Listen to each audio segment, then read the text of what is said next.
Hello everyone, welcome back to my YouTube channel English Tutorial. I am Rajni Meena, Assistant Professor, Department of English, Government College, Rawatbhata. We are discussing about Ravindranath Tagore in previous video. आगे भी हम उनके जो years हैं, Twilight years, उनके बारे में पढ़ेंगे. Datta and Robinson describes this phase of Tagore's life as being one of a peripatetic literature. It affirmed his opinion that human divisions were shallow. During a May 1932 visit to a Bedouin encampment in the Iraqi desert, the tribal chief told him that our Prophet had said that a true Muslim is he by whose words and deeds not the least of his brother men may ever come to any harm. Tagore confided in his diary, I was started into recognizing in his words the voice of essential humanity. To the end, Tagore scrutinized orthodoxy, and in 1934 he struck. That year, an earthquake hit Bihar and killed thousands. Gandhi hailed it as seismic karma, as divine retribution avenging the oppression of Dalits. Tagore rebuked him for his seemingly ignominious implications. He mourned the perennial poverty of Calcutta and the socio-economic decline of Bengal, and detailed these newly Flavian and aesthetics in an unrhymed 100-line poem whose technique of sharing double vision foreshadowed Satyajit Ray's film Apur Sansar. 15 new volumes appeared, among them prose poem works Pancha, Shesh Saptak and Petraput. Experimentation continued in his prose songs and dance dramas Chitra, Shyama, Chandalika, and in his novels Duibon, Melancha and Char Adhyay. Tagore remit expanded to science in his last years, as hinted in Vishwa Parichaya, a 1937 collection of essays. His respect for scientific laws and his exploration of biology, physics, and an astronomy informed his poetry, which exhibited extensive naturalism and verisimilitude. He wove the process of science, the narrative of scientists, into stories in say Tin Sangi, Gol Pasalappa. His last 5 years were marked by chronic pain and 2 long periods of illness. These began when Tagore lost consciousness in late 1937. He remained comatose and near death for a time. This was followed in late 1940 by a similar spell from which he never recovered. Poetry from these years is among his finest. A period of prolonged agony ended with Tagore's death on 7 August 1941, aged 80. He was in an upstairs room of the Jarosanko mansion in which he grew up. The dead is still mourned. A.K. Sen, brother of first Chief Election Commissioner, received a dictation from Tagore on 30 July 1941, a day prior to a scheduled operation. Between 1878 and 1932, Tagore set foot in more than 30 countries on 5 continents.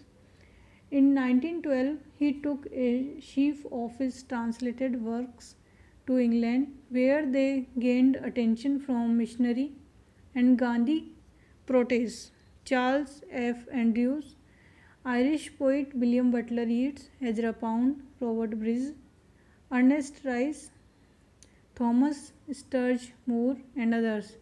Yeats wrote the preface to the English translation of Gitanjali. Andrew joined Tagore at Shantiniketan. In November 1912, Tagore began touring the United States and the United Kingdom, staying in Butterton, Staffordshire, with Andrew's clergyman friends.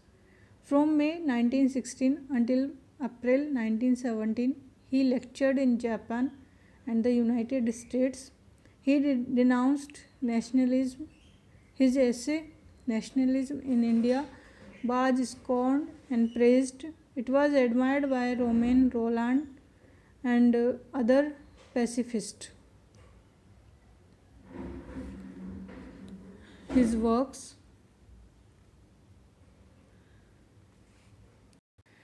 Tagore was known mostly for his poetry. Tagore wrote novels, essays, short stories, travelogues, dramas, thousands of songs.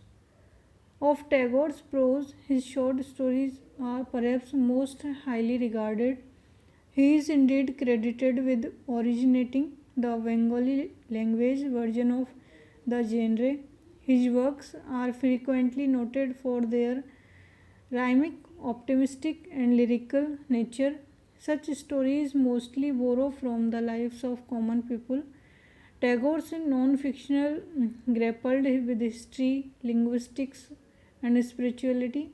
He wrote autobiographies. His travelogues, essays, lectures were compiled into several volumes, including Europe, Jatrir Petro, Letters from Europe.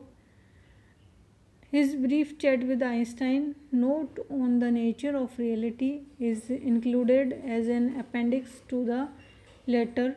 On the occasion of Tagore's 105th birthday, an anthology of the total body of his works is currently being published in Bengali in chronological order.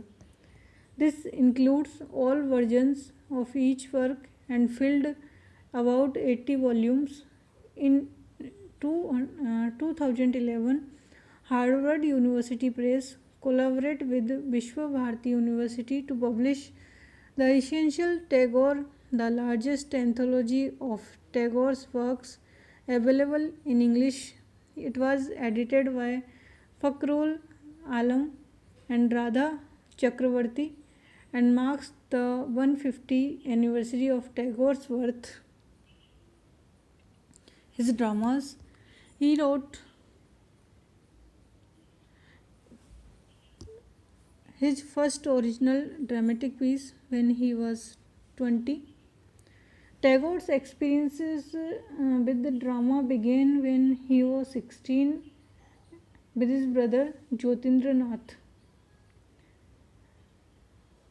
First, he wrote the original dramatic piece was Valmiki Pratibha, which was shown at the Tagore's mansion.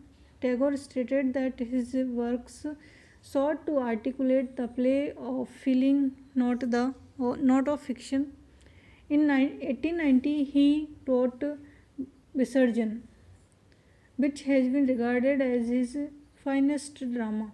In the original Bengali language, such works included intricate subplots and extended monologues. Later, Tagore's dramas used more philosophical and allegorical themes.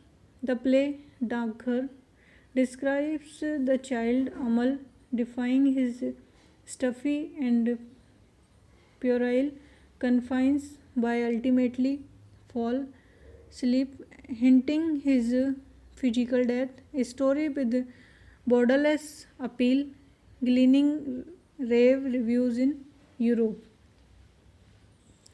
Tagore's Chandralika, which was modeled on an ancient Buddhist legend describing how Ananda, the Gautam Buddha's discipline, asked a tribal girl for water.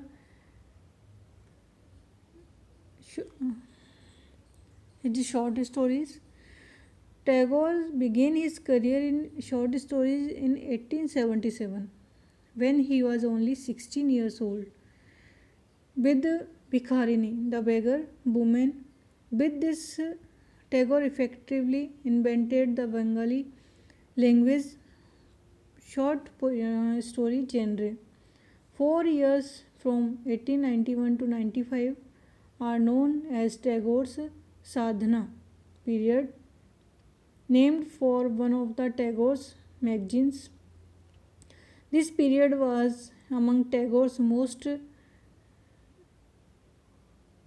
fecund, yielding more than half of the stories contained in the 3-volume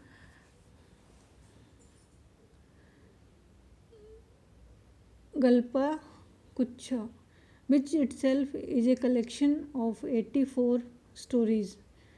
Such stories usually showcase Tagore's reflections upon his surroundings, on modern and fashionable ideas, and on interesting mind puzzles, which Tagore was fond of testing his intellect with.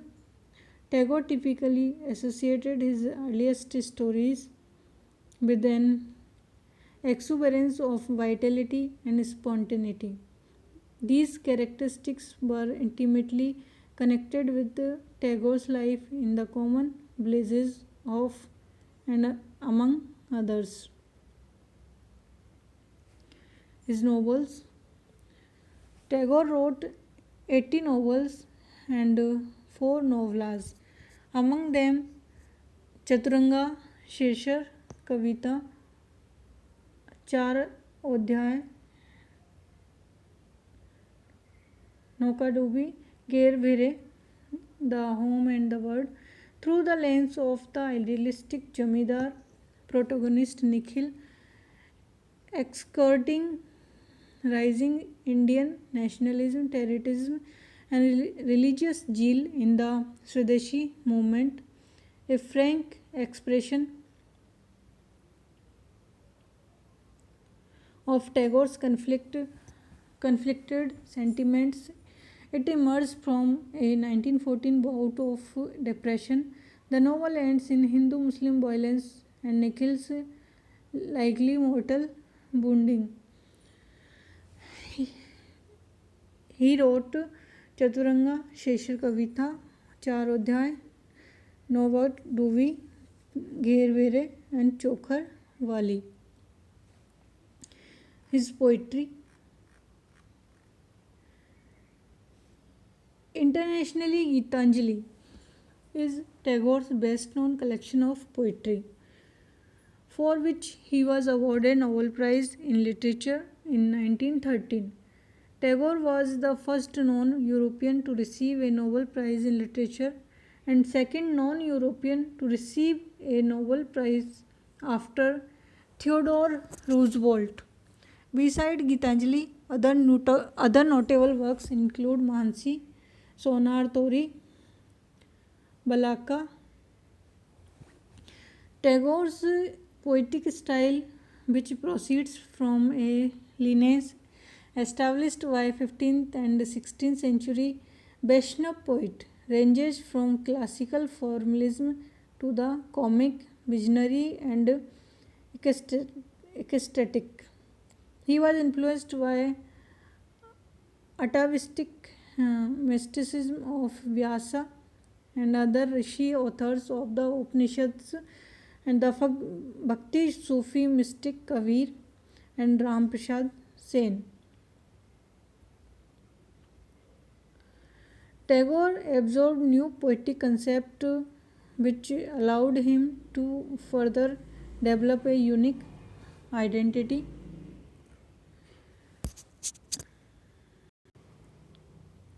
His songs, which is called Ravindra Sangeet. Tagore was a prolific composer with around 2230 songs to his credit. His songs are known as Ravindra Sangeet, Ravindra songs, which emerged fluidly into his literature, most of which poems or parts of novels, stories, or plays alike were lyricized, influenced by Thumri style of Hindustani music. They ran the entire gamut of human emotion, ranging from his early dirge like Brahmo devotional hymns to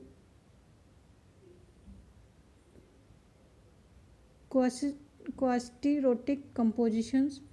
They emulated the tonal color of classical ragas to varying extents. Some songs mimicked a given raga's melody and rhythm faithfully. Other newly blended elements of different ragas. In 1971, Amar Sonar Bangla became the national anthem of Bangladesh. It was written ironically to protest the 1905 partition of Bengal along communal lines, cutting off the Muslim majority East Bengal from Hindu dominated West Bengal was to avert a regional bloodbath. Janganman was written in Sadhu Bhasha, a Sanskritized form of Bengali, and is the first of five stanzas of the Brahmo hymn Bharato Bhagya Vidhata that Tagore composed. It was first sung in 1911 at Calcutta session of the Indian National Congress and was adopted in 1950 by the Constituent Assembly of the Republic of India as its national anthem. The Sri Lanka's national anthem was inspired by his works. Artwork. At 60, Tagore took up drawing and painting. And this first picture, it is shown Primitivism, a pastel colored rendition of a Malagan mask from northern New Ireland, and the second Rotho of Rabindranath Thakur's wooden seal.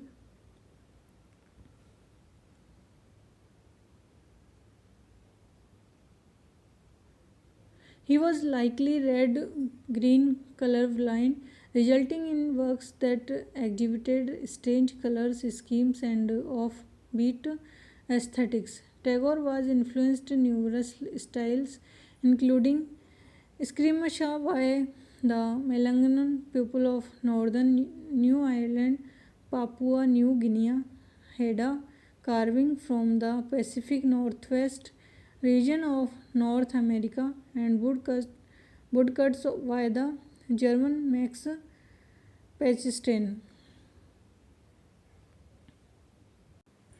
Tagore also had an artist eye from his own handwriting, embellishing the cross routes and word layouts in his manuscripts with simple artistic leitmotifs. India's National Gallery of Modern Art lists 102 works by Tagore in its collection. Thank you.